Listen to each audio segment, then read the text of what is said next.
sequence start. 6, 5, 4, 3, 2, 1, 0. All engine running.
Hello. That was hilarious, Mando. I was just so happy it worked. Hello, YouTube. Hello, hello, hello. We are live. Maybe I should have turned off my camera. Yeah, maybe you should have. Jacob is now muted. Oh no. Jacob, get back. Okay. Hello, YouTube. I think we worked out the gremlins in the stream here. Well, I hope everyone is having a good day today. And I'm thankful that we have Mando and Art on today. Thank you for bearing with us with it. Thank you for coming. Glad y'all could make it. Well, I thought let's get this started here. Okay. I want to start off with showing some artwork of people who have worked on Middle Earth artwork. So let me pull that up real quick. It's just 4 of them, but they are really epic. Okay.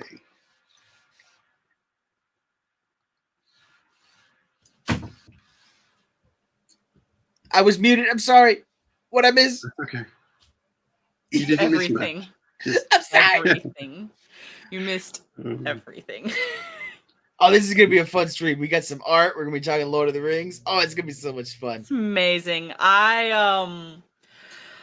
For those of you who don't know, I will eventually at some point in time this weekend be watching the full trilogy, hopefully with my husband, who has not seen the trilogy. Yes. This is I love that. I love that picture right there. I know, me too. It is so great. The artist is Ted Nesmith, I think. That looks right. I'm assuming that's Gondolin, or is that Yes, Gondor? That's Gondolin. Gondolin. That is Yes. that has Gondolin's name written right over it. Some people would say that looks kind of like Gondor, so I just want to double Some check. people, Amazon people, that's who. Yes, true. they're the ones. They don't know anything. Yep. And what is the piece of art you're going to be making again? It's Dane looking into Moria. Dane looking into Moria and looking at Durin's Bane. Correct. Awesome. That's cool. That's cool. Okay, this next artwork is John Howe. Another great one. So amazing. It screams simplicity. But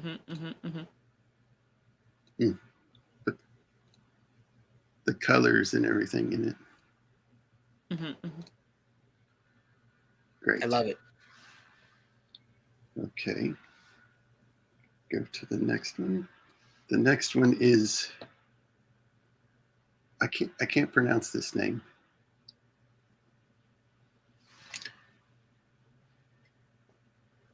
That would be the representation of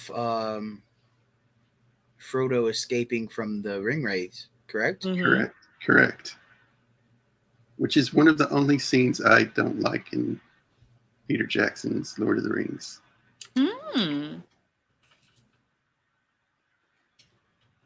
It's understandable. It's understandable. No, not one of the best. Not one of the best, but it. I'm not saying it's bad. It's just the original was good. I love the original. Mm-hmm.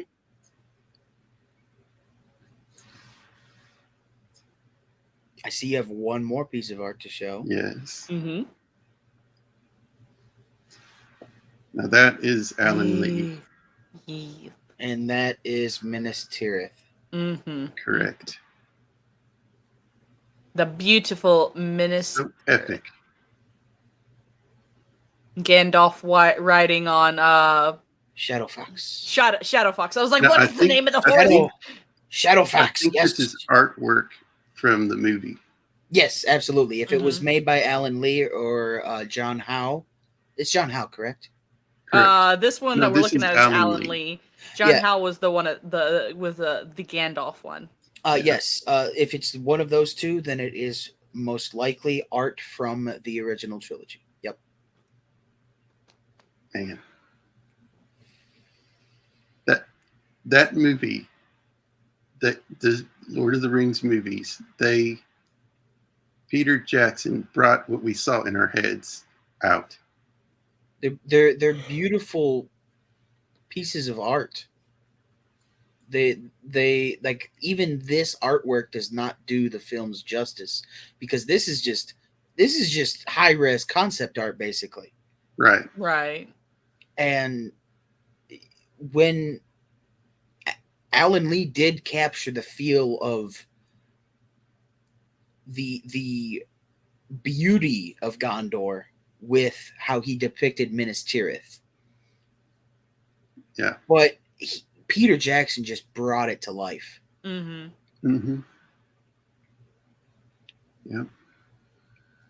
And they actually did film the landscape of New Zealand, unlike Rings of Prime. Yep. Rings of Prime are like, there's some shots shot in New Zealand. Yeah. Barely any, and barely any were shot outside of a studio that didn't have a green screened floor, ceiling, and 4 walls. Yep. Right. You can't just say we filmed in New Zealand and stay on a soundstage. You shot.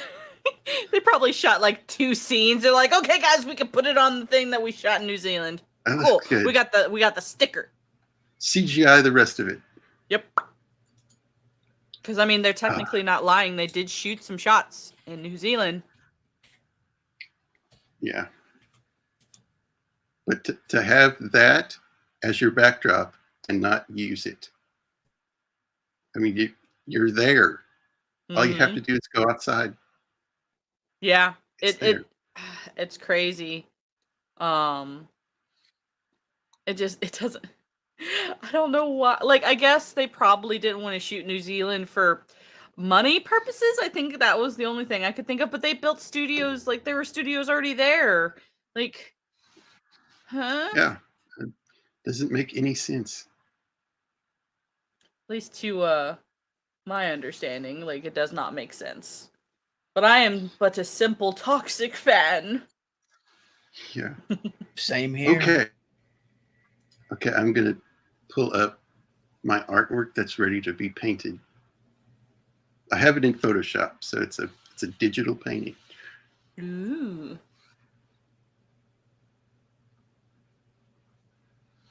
Wrong button. Wrong button. Push the button, Crunk. No, I'm just wrong button. Why do we even have that button? Yes, I know it's supposed to be left. There it is. It's all inked and ready to go. Ooh. There we go. That's cool. Let me So talented. zoom in. Ooh, Ooh. there he is. Durin's Okay. Bane. So, what do we start with? What was y'all's favorite scene from the trilogy? Ooh. Oh, from all three movies? You can't do that to me. Okay. The Fellowship. What was your favorite in the Fellowship? All right, now we've narrowed it down. It's still a good question, but we've narrowed it down. Yes. And it doesn't have to be just one. It could be more than one because there's so many. Oh, for me, when I first watched it back in 2001, 2002, I was a wee lad, a very small child, and I watched it on VHS with my older brother.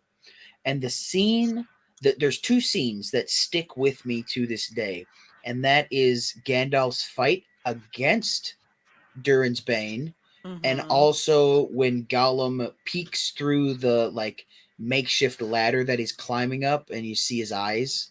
Those two scenes have stuck with me ever since I watched the first film. Yeah. Yep. Amanda? This is such just a standard answer, and I'm sorry that I couldn't be more creative, but it's my favorite is when they get to Rivendell. Yeah. That is a good one. I just, yeah, I'm gonna be that basic. Like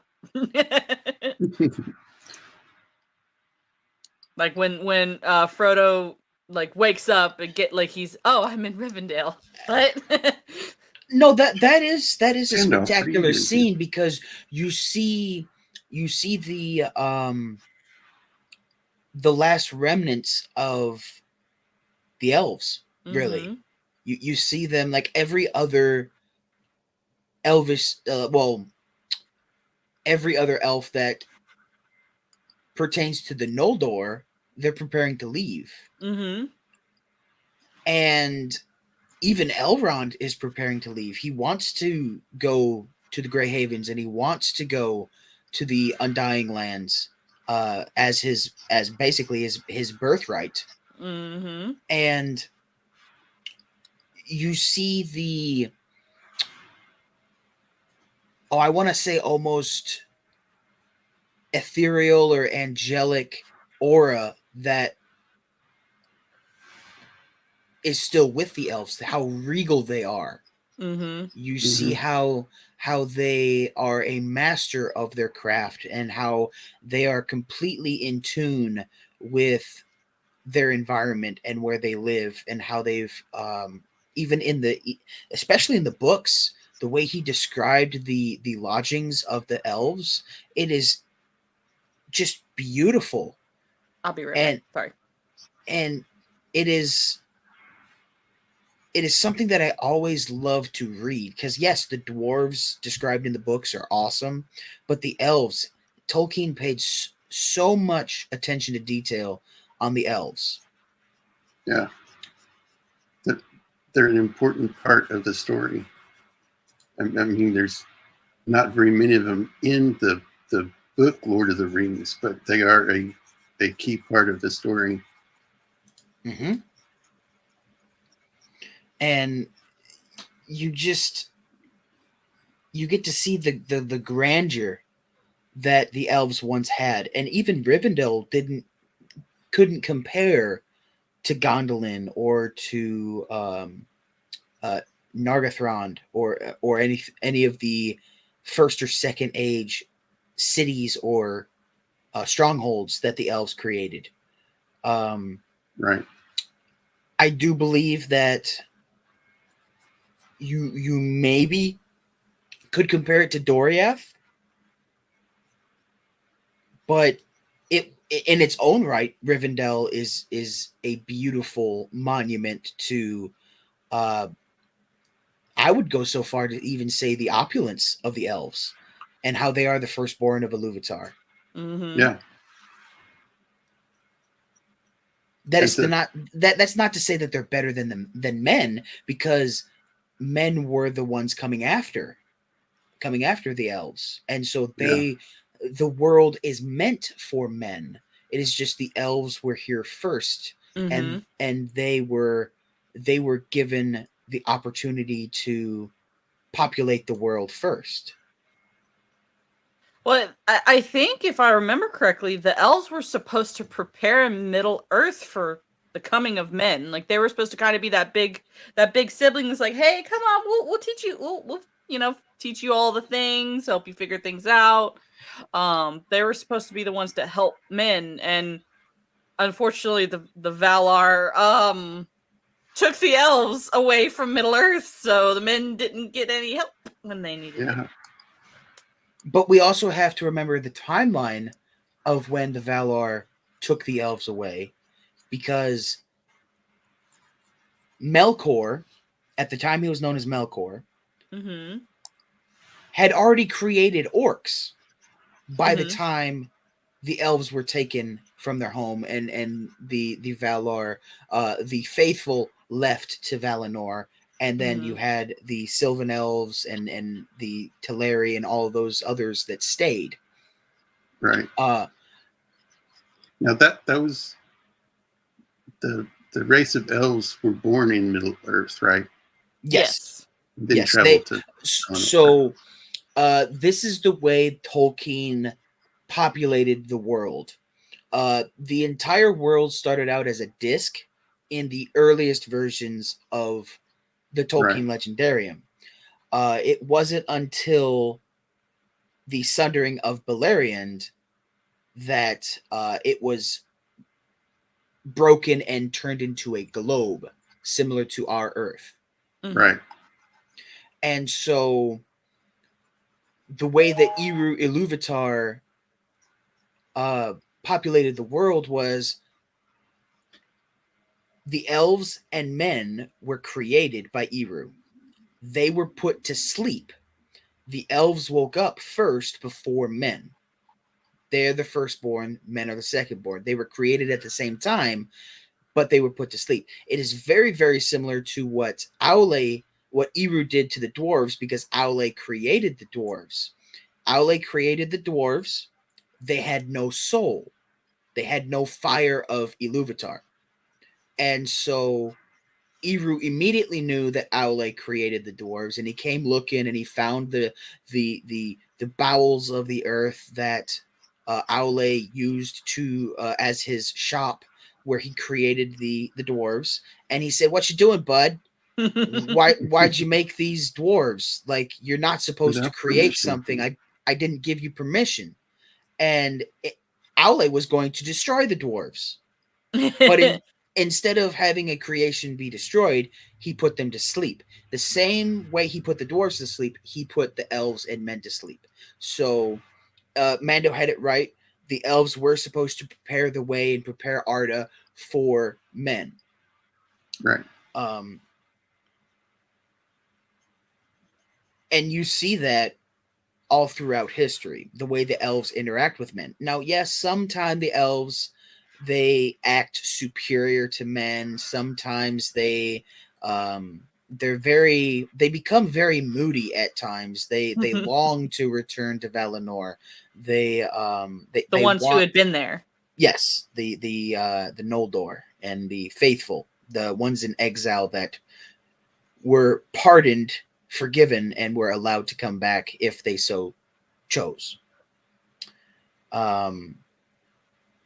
The way that they interacted with men and the way that they brought in the houses of men that traveled from the far east, the very far east, you can see that they were inadvertently doing what Iluvatar had set them on the planet to do. Yeah. I'm Yep. really liking this. I know, right? I'm like, dang, that's nice. But yeah, I did forget to do one thing, and that is just say hello to the chat real quick. Hi, chat. This is Hello, our chat. this is our little Sorry, conversation. I forgot about you. Rosie Gamgee, hello. Glad you could come. Hello, Zax.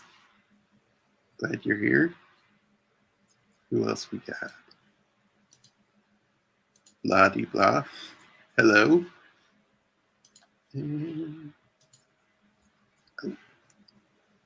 Hello. Glad you could come. Hello, Sherry.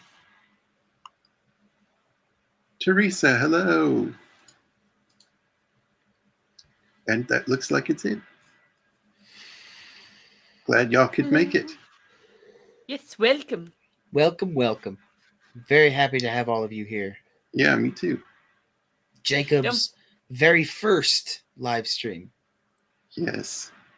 Whew. Don't forget to hit the like button. It had a bumpy start, but we got there finally. Hello, Pilgrim LJC. How are you doing today? And Roman of the Empire's here. What's going on? Oh. Hello. Hello there. Thank you for coming. We're just here to have a nice, chill stream, watching Jacob make a beautiful piece of art. Yeah. We all just kind of sit and just awe.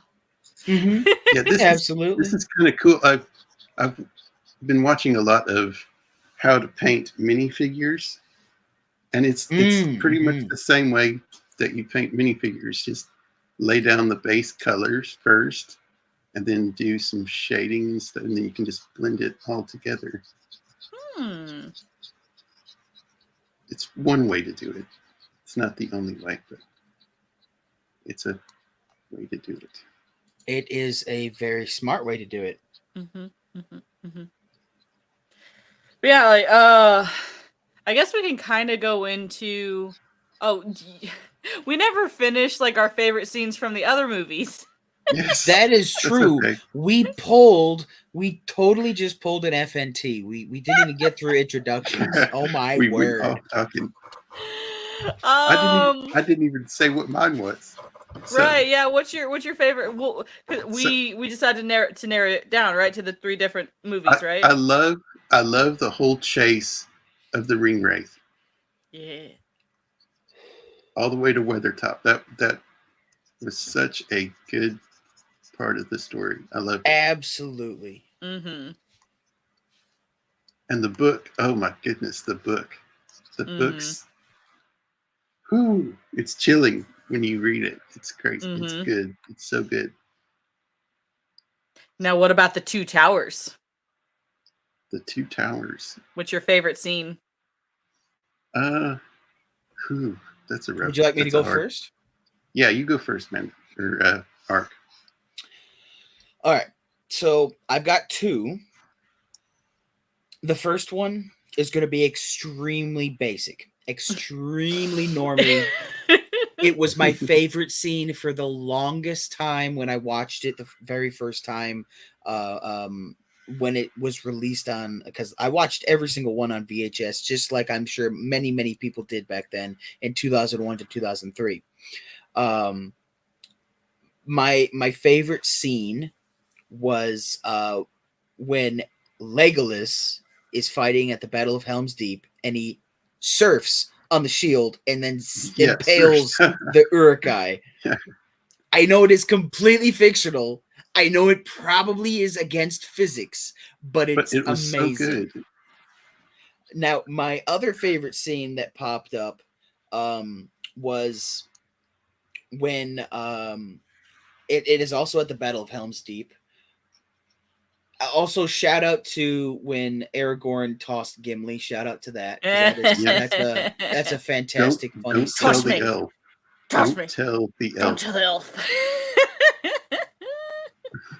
But my next favorite scene is when Theoden is getting dressed by his... No, you can't take that one. That's mine. Mando, go. You go for it. It's a good one, though. It's such a good one.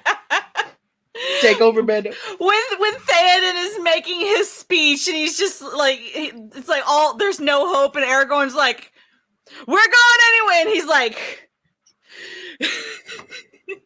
we're going in. I have to get the exact quote. I'm sorry. No. Mine is different. Mine is different. Okay. I was like, no, Theoden's speech, no. Mine is Theoden's speech before Helm's Deep happens, and he's getting dressed. Oh, there's the horseman rider. Oh, okay. So there, okay, all right. Sorry, didn't mean to interrupt. I was just like, please don't take mine. I have to look for another now. No, but that is a good one too. When they are going to rally together and finally, like, they sent the women and children away, and then they're going to ride out, and they break all the way through Helm's Deep, and they're going down the rampart, and then all of a sudden Gandalf comes. And there's the rest of the Rohirrim, and they all charge down. That is such an amazing way to end the movie. It is very good. And the score, the soundtrack that comes with that scene is phenomenal. Just absolutely beautiful. The way that, and even talking about the books, the way that J.R.R. Tolkien speaks about the Rohirrim, just... It instills a almost modern reality. Well, not our modern reality, but our reality of what a normal group of humans would be doing. Because you can't compare yourself to Gondorians or the people of Arnor or Numenorians. Right. You can't compare yourself to people that have elvish blood in them. They take heavy losses too. Mm-hmm. You know. Heron of Alexandria says, "I like the Rohirrim versus the Warg scene." That's that's good. That is good too. If you don't mind, go ahead. I was going to say, like, in a second, I would like to read Theoden's speech. It's very short. Good. Oh my gosh! I know you're gonna be cutting onions up in here now. Come on. But I'm going to do it from the book, not the movie. That one makes me cry. No. But it's just the, what is it? 1, 2, 3, 5 lines. Yeah, it's 5 lines. So, yeah, don't have to read it right now. But this is my favorite part of the Two Towers, is this speech right here. So, but Jacob, as you were saying before, you were rudely interrupted by Mando. They're the closest to an actual people that existed in looks. Mm-hmm. They look like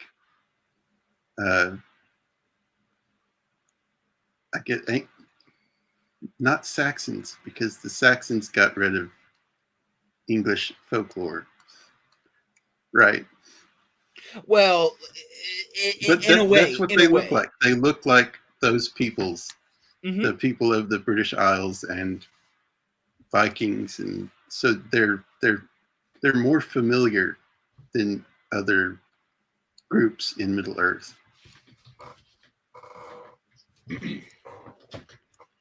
Go ahead, Mando. Go ahead, read it. Get it over Arise, arise, riders of Rohan! Fell deeds awake! Fire and slaughter! Spears shall be shaken! Shields shall be splintered! No, Mando, you gotta start again. What? You went robot on us. No! Oh, Dang it. How dare. I got into it too. I don't know if I could do that same energy. I shall just read it in a normal voice now. Yeah, that's okay. Arise, arise, riders of Rohan. Fell deeds awake. Fire and slaughter. Spear shall be shaken. Shield shall be splintered. A sword day. A red day. Ere the sun rises. Ride now. Ride now. Ride to Gondor.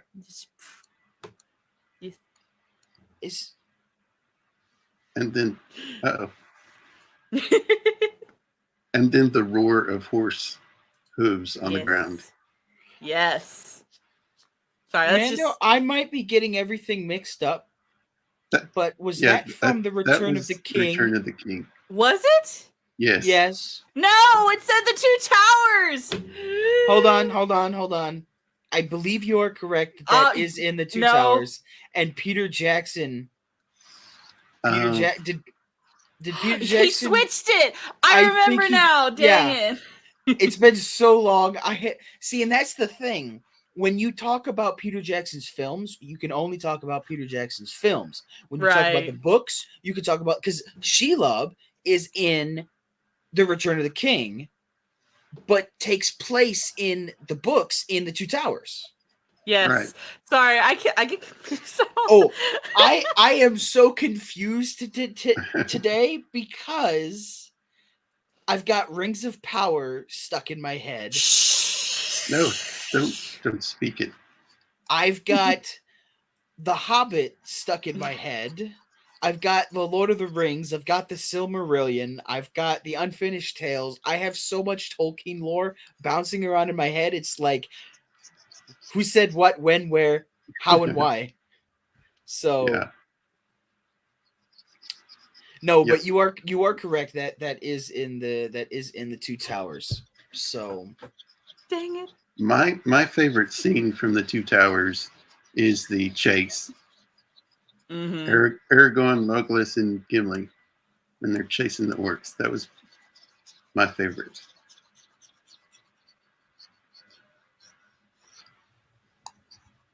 Something too from the things that actually happened as they were filming that they put into the movie. Hello. Mm-hmm. Yeah, I can. Yeah, I'm just listening. The where Aragorn kicks the orc head. He broke his toe. He actually that's why he was screaming. He broke his toe. But it was so good they left it in. That is acting. When you actually break something, but you use it to put into your acting. Yes. If Amazon is watching, take notes. Oh, they're not going to take notes. No, they don't care. The Helm's Deep, where the Theoden, like, I just love Theoden's lines. I'm sorry, he's one of my favorites in all of Lord of the Rings is Theoden. Like, Boromir still my top. Like, I know a lot of people are like, how could you like Boromir after he did what he did? I'm like, just calm down. Look how heroic. Look at the heroic thing he did after that, though. He gave his life. It's supposed to show, like, there is no one in Middle Earth that can, besides, of course, Tom Bombadil, there's no one on Middle Earth that can resist the power of the ring. And, like, I don't understand why he gets so much crap for that. Like, he was, what? Like, sorry. So yeah. Well, that they don't show much contrast to the man he was before he found out that they had the ring. Mm-hmm. So there's not much context for what kind of man he is before the Fellowship. Which Is true. They do show some of it in the Two Towers, right? Don't they? A little Before bit, he yeah. left Gondor, a little bit. Mm-hmm. Yes. I don't see how you could not like that character. I think it's the reason why people don't like Boromir is it shows it basically it exposes their weakness. It's just like, I don't like it because I know I would fall for that kind of thing, you know? Yeah, that might be it. Boromir has to be my favorite character in the Lord of the Rings. And you know, he's the most human. Yes, he is, I believe, a better character than Aragorn, a better character than Frodo, a better character than Elrond. And this goes any physical media that is in the Legendarium. So I'm just watching you paint, and I lost my train of thought. I need to. Wow. But anyways, anyways, as I was saying, getting back on track, Boromir has to be my favorite character because of the humanity that he embodies. Because of he knew he was wrong. He knew he was wrong when he tried to take the ring from Frodo. He knew he was wrong for chasing Frodo away from the Fellowship, deeper into the woods, and then losing track of where Frodo went because Frodo put on the ring and became invisible.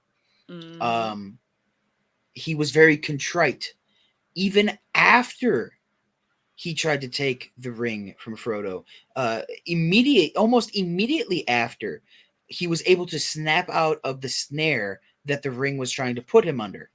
Yeah, because it was, since he chased Frodo away, the ring went with him. So that temptation was removed. Yeah, and the moment it was like, he's just like, oh, what have I done? Like, and he makes up for it. At the end, he's just like, you know what? I messed up. I have to make up for it. And it's just like, which is what we do all the time. Mm-hmm. We make mistakes and we hurt people, and we have to, make amends for it. We have to apologize, and so yeah, that's why Boromir is always like, he might not always be my number one top favorite, but he's always in my top 5. Because like, he messed up. He realized he messed up. He owned up to it, and he did everything he knew to do to fix it. I completely agree. He wasn't my favorite character for the longest time, because I didn't understand, like, I didn't understand his character arc, basically. I didn't understand him as a character in general, too. I thought he was annoying. I thought, like, why are you always like brooding about Gondor and like the Age of Kings, and like, no.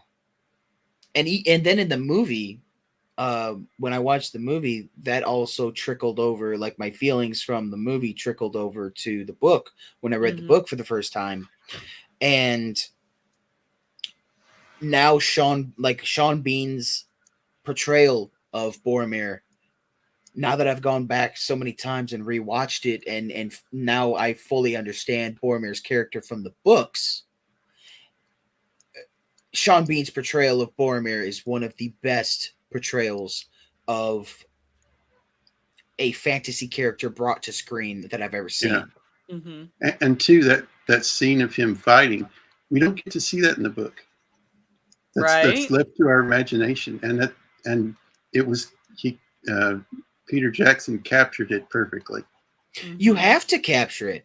If he didn't add that into the movie, it would have made the movie. The movie would have been lesser for it. Agreed. Yeah. Because even though you have an imagination while you're reading a book, and every person that reads The Lord of the Rings reads it differently than the next person. When you have a visual media such as a movie, you have to take some liberties, take some leaps. And I know I just said you have to take liberties, but don't you try to come at me with some Rings of Power stuff. No, Right. I'm Right. not talking about that. I am talking about taking a leap of faith in portraying a fight scene that was only hinted at in the books. Mm-hmm. Yeah, like it was so well done. Like that whole scene, him fighting the orcs, defending Merry and Pippin, like that like it. Even at like when I first watched it, like I didn't really care much for Boromir's character, but at that moment, like I sobbed like a little baby because like that's, and we've said it before, Boromir is us. Like as humanity, like humans, we like Boromir embodies humanity, and so just to watch him like in his sorrow, like I messed up, I failed, I have to defend these little ones, and I am failing at this too. Like just that pain of like I failed not just once but twice, and like like doing the best he could. Like it just breaks my heart every time. Get a little teary-eyed. Just think about it. And to think that was what's his name, the actor, Sean Bean. Yeah, he didn't get to go to the next two movies. Mm-hmm. I can remember thinking that, like, oh, but that it would have been a different movie if he hadn't made that sacrifice. It would have been. But it also makes me sad to like, because Boromir loved Gondor so much, and he never got to see Gondor's glory returned or restored. Yeah, and two, that's how the ring got him. He wanted to protect his people and his land, and that's how the ring worked in him to what is it? Corrupt. To corrupt him.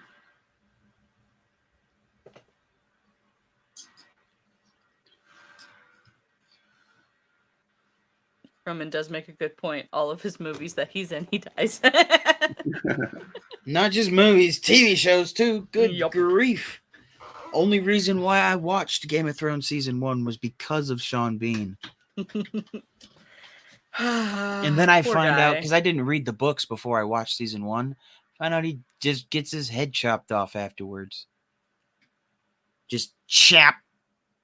Yeah. Crime against humanity, man.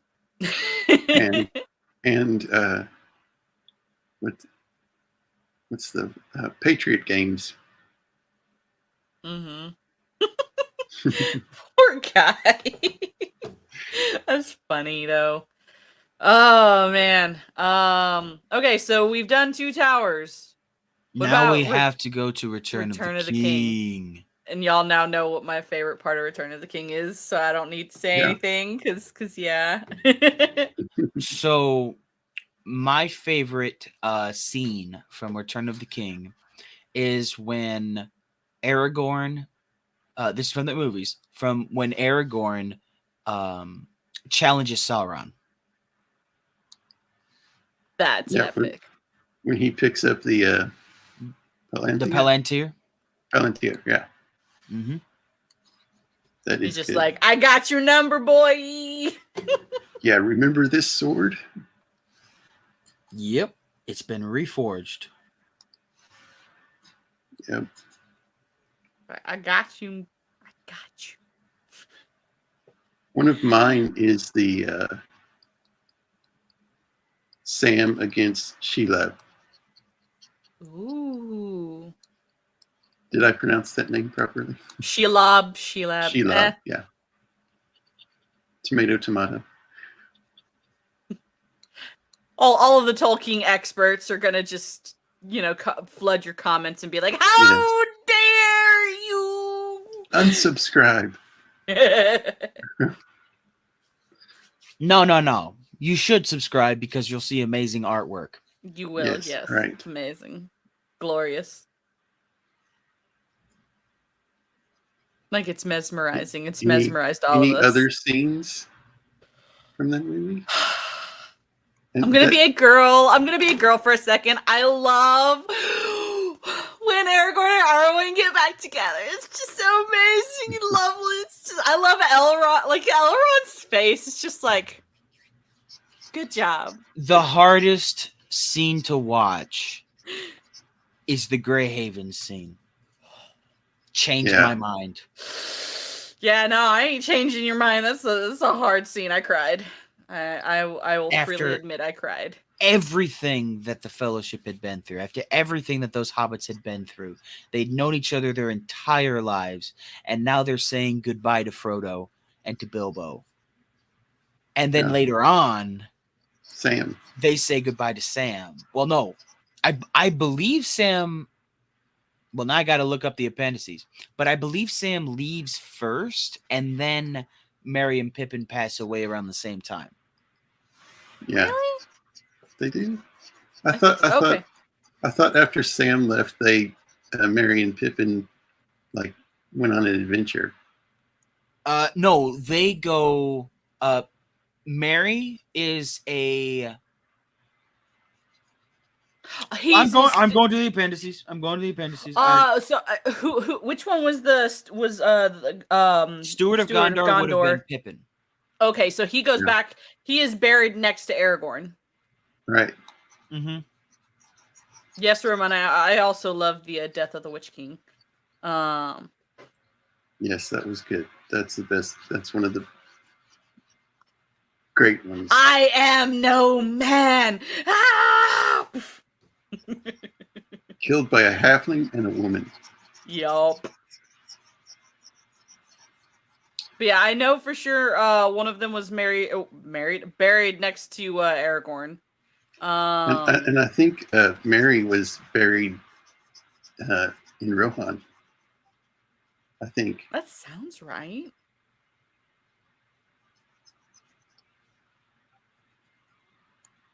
It sounds right. I don't remember. We'll wait for Ark to come back from his deep dive into the appendices. Yes. But yeah. I mean, as a strunk woman, of course, that is the battle cry is I am no man. I don't need no man. Oh man. But there were no tough women before 2016 though. Right, there is no strunk women before 2016. I had no one I could look up to ever. But I did watch reruns of Charlie's Angels. Every movie that comes out is the first time they've ever done it. Yep. First ever black superhero was Black Panther. Like, oh my god, what happened to Static Shock? Excuse you. Butt munchers. Like, Static Shock was one of my favorite stories in the DC universe, and but only Black Panther matters. What about Green Lantern? Huh? That's just me. I shall calm down.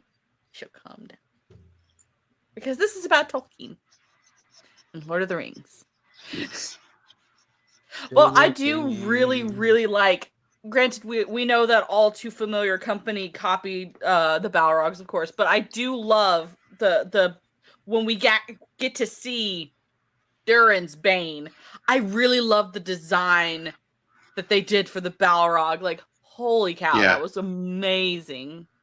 Because I think in the book, it's kind of more described as how you're drawing it, more like darkness and shadow, not really a features that can really be described.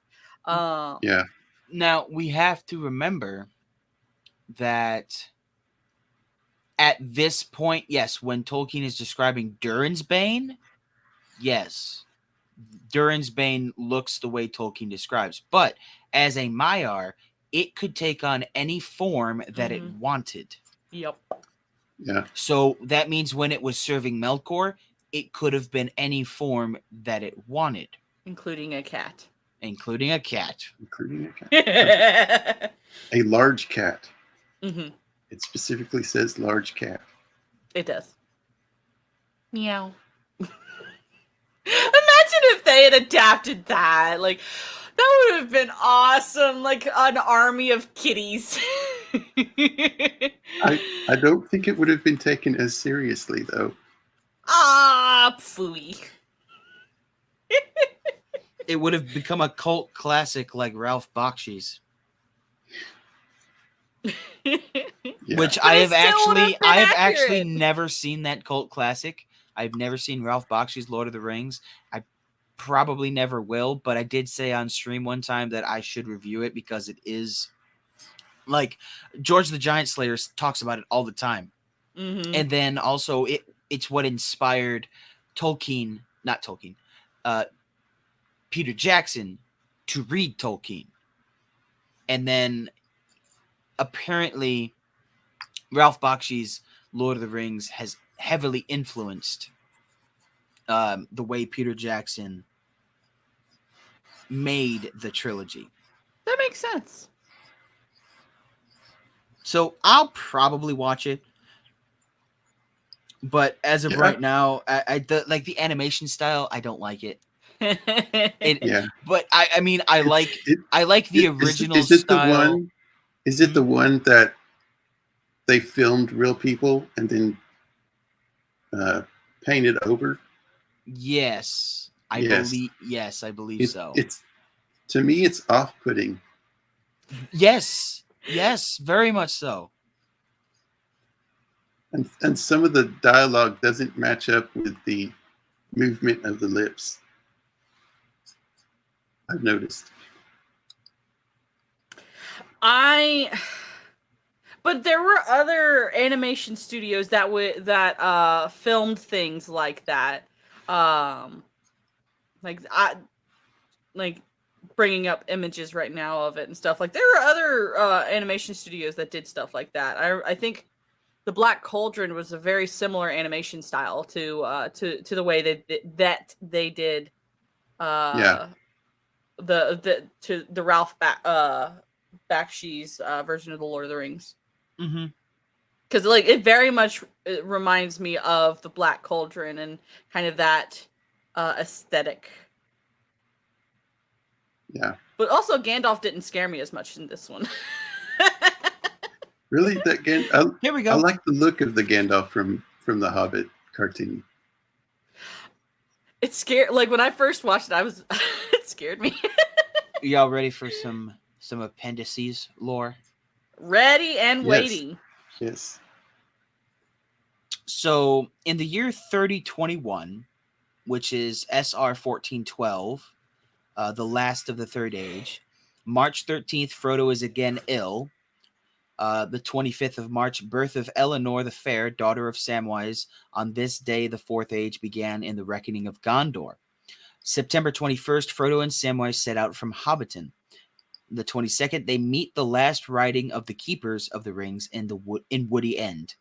The 29th of September, they come to the Grey Havens. Frodo and Bilbo depart oversea with the three Keepers. The end of the Third Age. October 6th, Samwise returns to Bag End. Later events concerning the members of the Fellowship of the Ring. In 1422, well, these would be Shire Reckoning, 1422. That's what SR means. Mm-hmm. With the beginning of this year, the Fourth Age began in the count of years in the Shire, but the numbers of the years of Shire Reckoning were continued. In 1427, Will Whitfoot resigns. Samwise is elected mayor of the Shire. Peregrine Took marries Diamond of Longcleave. King Elisar issues an edict that men are not to enter the Shire, and he makes it a free land under the protection of the Northern Scepter. In 1430, Faramir, son of Peregrine, or Pippin, is born. In 1431, Goldilocks, daughter of Samwise, is born. In 1432, Meriadoc, called the Magnificent, becomes Master of Buckland. Mary is now called Mary the Magnificent. Magnificent. He becomes the Master of Buckland. Great gifts are sent to him by King Eomer and the Lady Eowyn of Ithilien. Now, why is she called the Lady Eowyn of Ithilien? Oh, because she married Faramir. In 1434, Peregrine becomes the Took and Thane. King Elisar makes the Thane the Master and the Mayor counselors of the North Kingdom. Master Samwise is elected mayor for the second time. King Elisar rides north and dwells for a while by Lake Evendim. He comes to the Brandywine Bridge and there greets his friends. He gives the Star of the Dunedain to Master Samwise, and Eleanor is made a maid of honor to Queen Arwen. Master Samwise becomes mayor for the third time. That's in 1441. Oh, I forgot to read the years. So in 1431, Goldilocks is born. 1432, Mary becomes the Master of Buckland. In 1434, Peregrine becomes the Took and Thane. So King Elisar makes the Thane, which is what Pippin is, the Master, which is what Mary is, and the Mayor, which is what Sam is, makes them the counselors of the North Kingdom. So he gave them very, very important roles in the North Kingdom. So in 1434, that's when Sam gets made mayor for the second time. In 1436, so 2 years later, King Elisar rides north, dwells for a while, meets them, gives the Star of Dunedain to Sam, makes Eleanor a maid of honor to Queen Arwen. 1441, that's 5 years later, Master Samwise becomes mayor for the third time. 1442, Master Samwise and his wife Eleanor ride to Gondor and stay there for a year. Master Tolman Cotton acts as deputy mayor. 1448, Master Samwise becomes mayor for the fourth time. 1451, Eleanor the Fair marries Fastred of Greenholm on the Far Downs. 1452, the West March from the Far Downs to the Tower Hills, or Emin Berade, is added to the Shire by the gift of the king. Many hobbits removed to it. 1454, 2 years later, Elfston Fairbairn, son of Fastred and Eleanor, is born. 1455, Master Samwise becomes mayor for the fifth time. They don't believe in term limits in the Shire. I guess not, man. 1462, Master Samwise becomes mayor for the sixth time. At his request, the Thane makes Fastred warden of Westmarch. Fastred and Eleanor make their dwelling at Undertowers on the Tower Hills, where their descendants, the Fairbairns of the Towers, dwelt for many generations. 1463, Faramir Took marries Goldilocks, daughter of Samwise. 1469, I thought you said samurai there for a minute. I did. Samurais, what? I did. I said samurais. 1469, Master Samwise becomes mayor for the seventh and last time, being in 1476, at the end of his office, 96 years old. In 1482, death of Mistress Rose, wife of Master Samwise, on Mid-Year's Day. On September 22nd, Master Samwise rides out from Bag End. He comes to the Tower Hills and is last seen by Eleanor, to whom he gives the Red Book, afterwards kept by the Fairbairns. Among them, the tradition is handed down from Eleanor that Samwise passed the Towers and went to the Grey Havens and passed over sea, last of the Ring Bearers. So he did leave. In 1484, in the spring of the year a message came from Rohan to Buckland that King Eomer wished to see Master Holdwine once again. Meriadoc was then old, he was 102, but still hale. He took counsel with his friend the Thane, and soon after they handed over their goods and offices to their sons and rode away over the Sarn Ford, and they were not seen again in the Shire. It was heard after that Master Meriadoc came to Edoras and was with King Eomer before he died in that autumn. Then he and Thane Peregrine went to Gondor and passed what short years were left to them in that realm, until they died and were laid in Rath Dinen among the great of Gondor. So they were both buried together. Okay, yeah. So they were both buried with Aragorn and stuff. So yeah, that makes sense. And in 1482, that is when Rose died, and that's when Sam left. 1484, that is when both Merry and Pippin passed away. So they passed away 2 years after Sam left to the Undying Lands. Okay. This is a time jump, 1484 to 1541. In 1541, in this year, on March 1st, came at last the passing of King Elisar. It is said that the beds of Meriadoc and Peregrine were set beside the bed of the great king. Then Legolas built a gray ship in Ithilien and sailed down Anduin and so over sea. And with him, it is said, went Gimli the dwarf. And when that ship passed, an end was come in Middle-earth of the Fellowship of the Ring. Yep. And Gimli's the only dwarf to be possibly in the Grey Havens. Well, possibly in Valinor, yes. I thought he did, though. Did he not? Well, did he not? I mean, it's assumed. It's assumed that he did, but we're not given a he set foot in Valinor kind of thing. It's no. That totally happened. I'm calling you on that one. That's my headcanon anyway. Well, that's what I said. It's the headcanon, and it's the understood canon that Gimli is with Legolas in Valinor. Well, I mean, I just read it, Mando. It says, then Legolas built a gray ship in Ithilien and sailed down the Anduin and so over sea. And with him, it is said, went Gimli the dwarf. And when that ship passed, an end was come in Middle-earth. I just read it. So, and it's also that same phrase, it is said. Let me see. Where is that? But it doesn't say that Gimli set foot in Valinor. Listen to this. Among them, speaking of the fair barons, among them the tradition is handed down from Eleanor that Samwise passed the towers and went to the Grey Havens and passed over sea, last of the ring bearers. That Sam didn't go to Valinor because he didn't say he stepped foot in Valinor. I mean, it doesn't say it, but it says he left for it. It does. It says he left. Never says that he got there. But he did get there, though. Don't burst our bubble, Mando. I'm just teasing.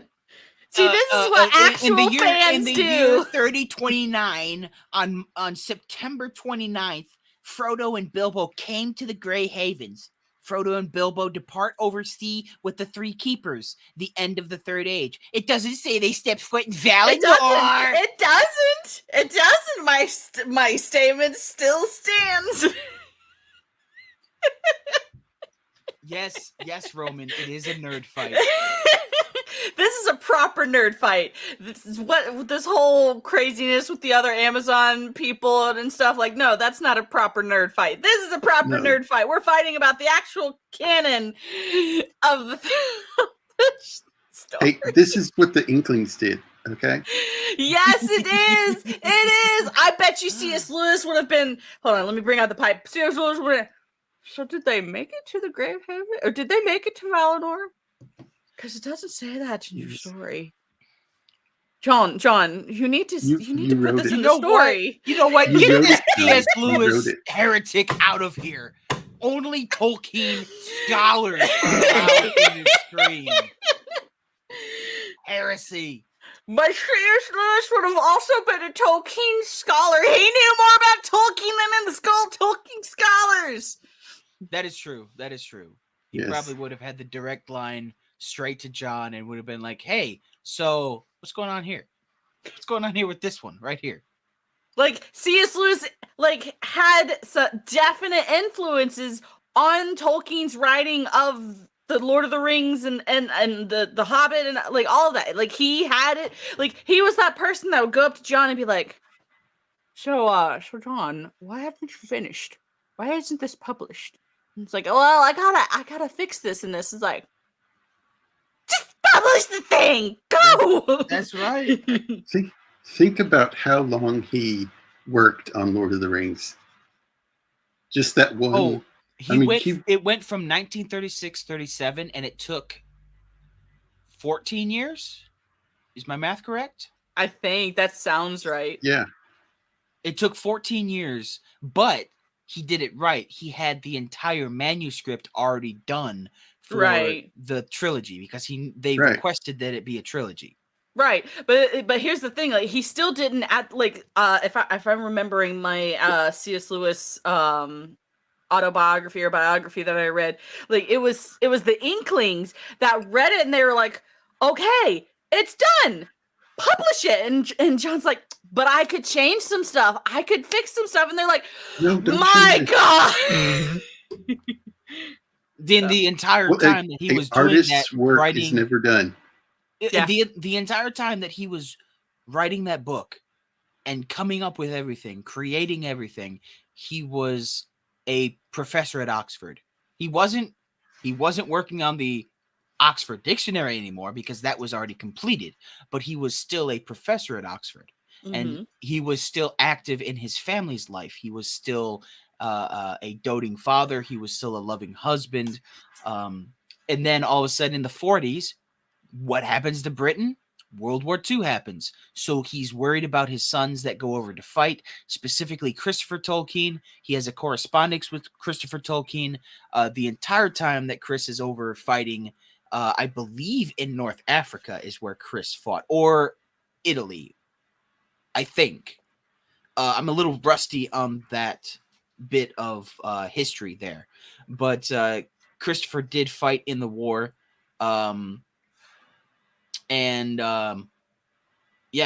So that would definitely put a damper on your creative mood. Well, he was also a code breaker. Like Tolkien during World War II was a code breaker. So he still technically fought in World War II. Yeah.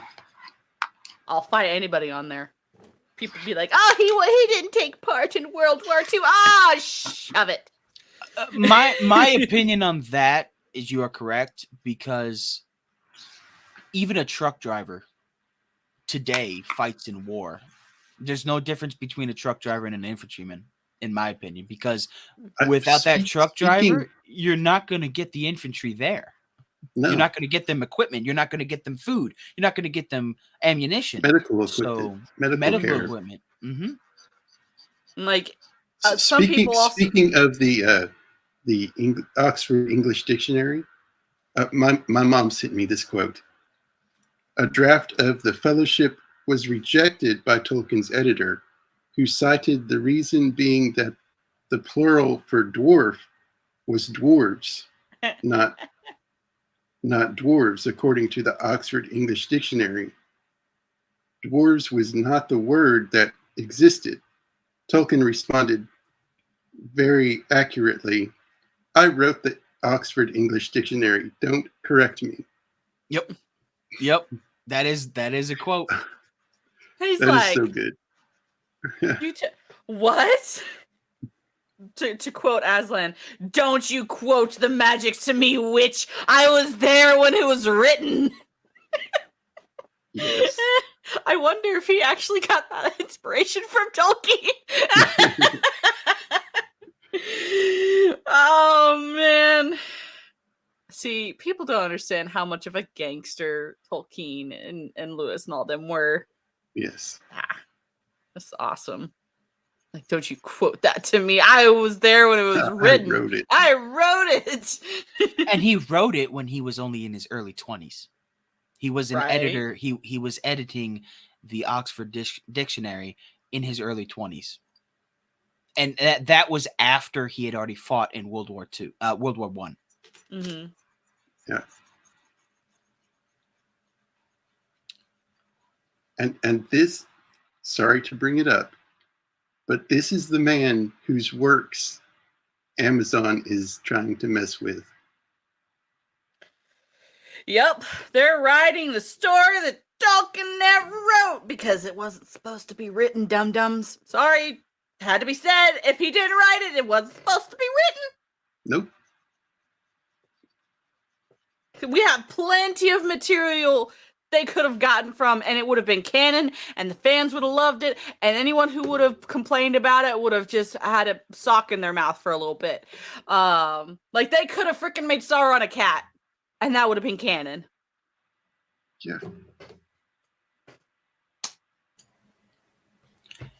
But I don't, sorry. I enjoy Tolkien's Lord of the Rings, not Amazon's. Yeah, I enjoy Sauron the way he is depicted in the Silmarillion. I really enjoy the singing rap battle that he has, because that's literally what they do. They sing magical power, well, they have magical words that they string together in song, and it's literally a magic singing rap battle. And I forget who he fights. I think it's Fingon, correct? Hey, they had Doctor Strange, that last movie. They had a music battle, him and some other Doctor Strange. Did y'all see that? I didn't watch the show. I did not. I heard could. of it. I couldn't watch it is that. Finrod. It is the song Finrod. It's Finrod Filigun versus Sauron. That is okay.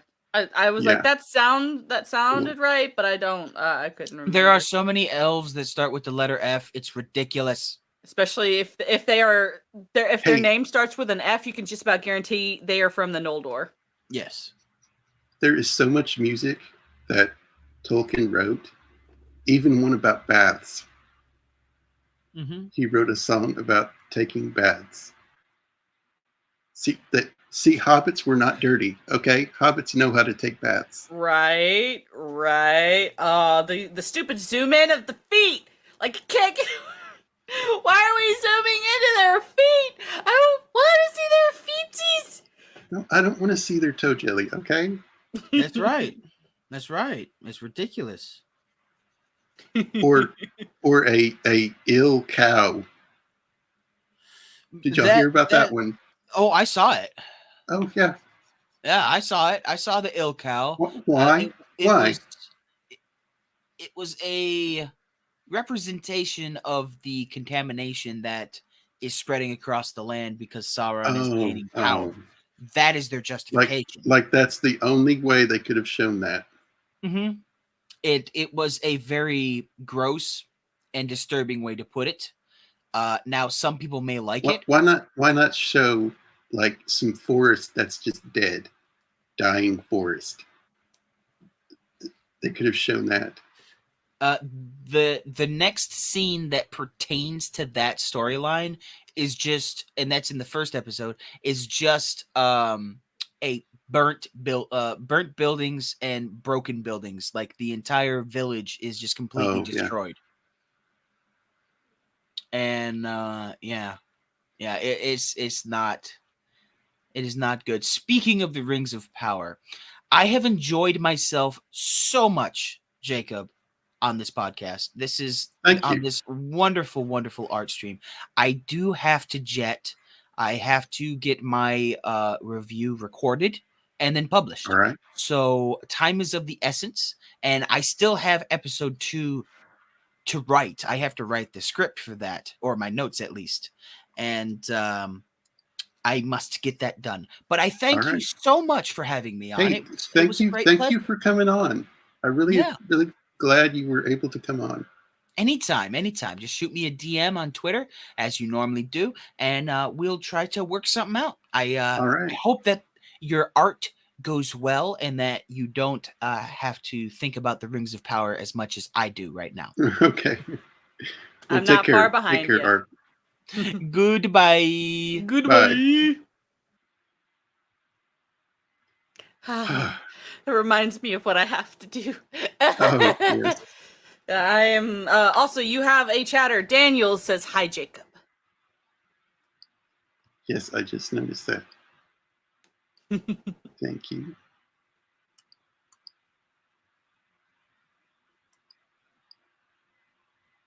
Yeah, like that little me antagonizing Ark in yourself. That's actual like nerd fights, like good, silly, lighthearted nerd Yeah, fights. Like, right. did they actually say that in the book or no? Not Interesting.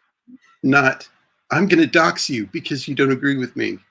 Right. That's not friendly. That's mean.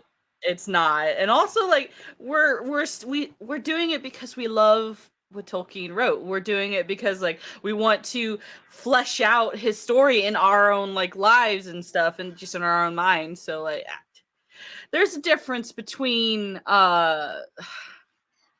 fans having a disagreement about something within the story and what's going on right now And as far as like then with a whole bunch of franchises, they're making stuff that didn't happen, right, and then getting mad at the real fans who know the difference. yeah, and like what we've talked about, there's so much they could have done. Like even so, they have the rights to The Hobbit and the trilogy and the appendices. They have those rights. There are stories that were not told or fleshed out that they could have fleshed out in a TV series. The trip to Moria, the trip to Rivendell, like Gandalf's 17 years where he's just finding out that Bilbo's ring is the ring. There's so much they could have done with what they have, and they're pulling at straws for things like they don't have. Take the MCU for example. They started off slow, a slow progression until they saw how much money they were making, and then they started pushing as much as they could get out. And it's totally collapsed. And there's so many now holes. DC and now Amazon are just jumping into it without slowing down, just slowly tell the story. And they're just making it up as they go. I understand part of it is they want to capture that hype that's already there. And hype goes quickly. Like, you'll be hyped about something and then 10 minutes later it's gone. So I understand why they want to jump on certain hype. But like we said, they're doing it in the wrong way. They could have made Rings of Power into a water cooler moment. They very easily could have, because the love, the hunger for more Lord of the Rings content was out there. And also for MCU, for Star Wars, for DC, like there's so many people who would have gobbled just, like most anything they would have put out up if it had been close to the canon. And even within the canon, say of Marvel or DC, there's things that are canon, but they could have gone in so many different directions. Like they could have told a completely different story. They didn't have to go like. Daniel said, "So cool to see you on art." Yeah, but we can. When they mess up, we can always go back to the original. That's always absolutely there. True. I'm glad it's always there. Right. I think my hope, out of all of this stuff that is going on with Marvel, with DC, with Lord of the Rings now, is it will inspire people to get their hands on the actual books. Whether or not they get those god-awful covers of the trilogy, which I hope go down in flames. Yeah, me too. I hope nobody buys them. I hope they just sit in a warehouse somewhere. Or if somebody does buy them, because there's a thing called rebinding. If you don't have these books, go to Abe Books or eBay, and you can get them for cheaper. than what Amazon's selling them for. Yeah, you can. And I do also understand that there will be first-time Lord of the Rings fans that are going to watch this crap fire, and they're going to purchase the books. They're not going to know any difference, and they're going to purchase the ones with the Rings of Power covers because that's all they know. Yeah. But you have to also, but the stories are still in there, which is the good thing. And you can always put a new cover on a book. Right. People do it all the time. People take old covers off of books and rebind them with leather covers. Leather covers. I've seen some really cool books or Lord of the Rings with leather covers. And that, like, those would be amazing. Like, I hope more people, with all of this craziness going on, like, I hope more people start doing that. If you have no way of getting a book, trilogy book other than the Rings of Power covers, find a way to rebrand the cover of the book. I would never condone destroying a book because that is sacrilege. Original copies. You would be crazy to mess up an original copy. Correct.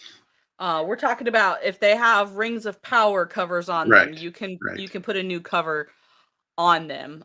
If you touch an original copy of the Lord of the Rings and you freaking mess it up, we're gonna have issues. But yeah, I'm hoping that there is just a renaissance of good literature, and Tolkien just resurfaces, and just this love of true storytelling is birthed out of it. Yeah. Because there's still so much good stuff out there that people don't even know about, and I want Hollywood and Disney to fail. Mm-hmm. Keep going with your political agenda movies, and it'll send people back to books, because far better things are in books than in Hollywood today. And in my opinion, it's always been that way. And you know what? You know how these woke people can't watch a movie unless they're represented in it? Mm-hmm. Reading books helps you empathize with other people. You can imagine the character, yes, the author does describe their character, but you can still imagine yourself as that character. People have done it forever, when you read a book. Just like Rosie's interview today. She empathized with Denethor, a person who's completely opposite from her. So you can empathize with someone who's completely different than you. Mm-hmm. I agree with Daniel in the comment. This show doesn't have to be good in order to succeed at muddying what is and isn't Tolkien. People will be able to tell. Like, you can tell what is authentic and what isn't authentic. Tolkien has a very specific style of writing. You can tell, you can tell. Just like C.S. Lewis has a very specific style of writing. Daniel, such an interesting interview from Rosie. I have not seen that yet. You can definitely tell the difference between Tolkien and CW writing. You can tell the difference between a fan fiction writer for anything and CW writing. Yeah, I've seen fan fictions of different, J.J. Abrams acolytes. Because I watch a lot of anime and manga. One of the telltale signs that you have written a good anime or manga is there's a ton of fan fiction out there about your item, and sometimes those fan fictions are almost better than the original in some cases. So there are writers out there that are so much better than the CW, but will probably never have their stuff see the light of day because the CW is it's a name brand, which I hope to stop that one of these days, because there's so much good independent stuff out there, which is also why I love what Rippa is doing. I can't buy his comic books right now because I am paying for other things, But one of these days, I'm going to Yes. get his comic book run because it's independent, and we need to support independent creators Yeah. because there's so much And good stuff out there, and I'm nobody's ever going to see I'm it. actually working on my own comic book right now. Ooh, So I have just that's started work exciting. on it, and it's a long road to go because I'm doing the artwork and the writing. So Yeah, I understand that. There's I've put it on the back burner right now, but I am in the thought stages of possibly writing a novel one of these days. So it's on I've got the cool. idea, I've got the concept, but it's on the back burner right now. I just don't have enough time to sit and write it, but it's gonna be awesome. I'm excited for it. Yeah. The entire "it's who you know, not your talent" aspect of Hollywood. Yeah, and that's always frustrated me about, unfortunately, corporate world is the same way. Just the real world is who you know. It's almost never about the actual talent. It's never about the work ethic. It's so often about who you know. And I get that. Yes, yeah, I understand that aspect of things to a certain extent. But if I'm friends with somebody, say I have this big company and I'm hiring people, and there's somebody in front of me that I'm friends with, but I know their work is poopy versus somebody else who I don't know and their work is fantastic, I'm going to choose the person whose work is fantastic and tell my friend, you better step up. Yeah. Cuz all that does is just hurt your brand. Yeah, there's That's because of all these franchises that have been, decimated, it's created a new fandom. mhm. So that it's well, Mando, it has been a pleasure to have you and Ark on, and I'm gonna close it out now. We've All been right. going for an hour and 26 minutes. Not That's bad for your great. first live stream. Not No, bad. no. And I thank you to the chat for coming in, and it's been a good start. Thank you all for coming. Yeah, it was a pleasure being on, and it was an honor, and just let me know whenever you're gonna have another one of these, and All I'll let right. you know if I can join. What do you have coming up? I will be in the process today watching and getting my review video for the Rings of Power done. I don't know when I'm gonna put the video out there. But be checking in on the YouTube channel. There will be a review of Rings of Power. But tomorrow on my channel, my show Literary Souls, I'm going to have a special guest on, my friend from Minnesota. Many of you know her as Smile a While for Me. She's in some Discords and some chit chats. She is going to be coming with me. She's going to be sitting either in this chair, or we're going to figure out a way for her to be squeezed into the space, and she is going to be talking about homeschool. And That homeschooling, is kind great. of some facts about that, because she has actually helped in Minnesota. She has helped to write some legislation about homeschooling. And so I figured we would give Tolkien a second to breathe with all of the craziness going on with Rings of Power, and we would do a different Great. subject tomorrow. So please That's great. tune in for that Me tomorrow. and my siblings were homeschooled. So that's awesome. Yeah, it was a good experience. I know you weren't homeschooled, were you? I was not. Mando? I was public schooled.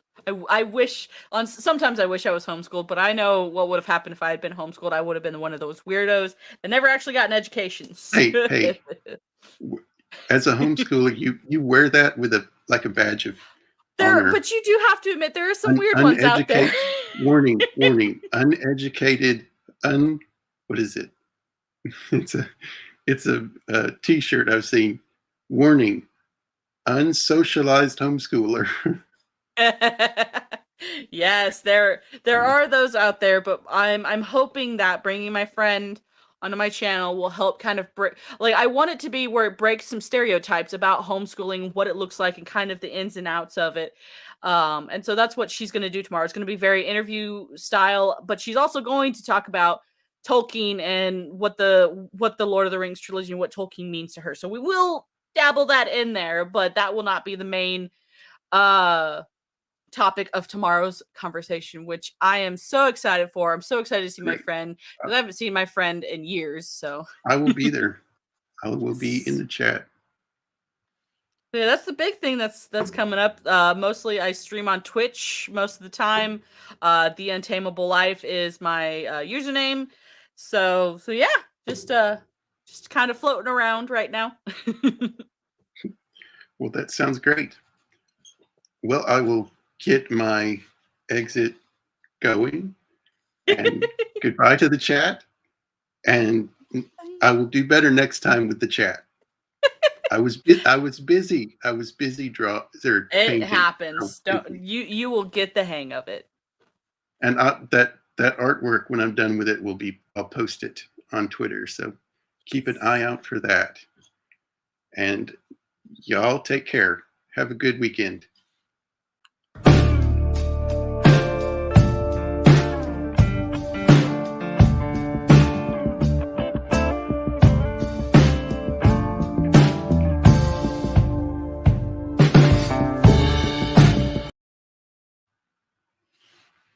Okay.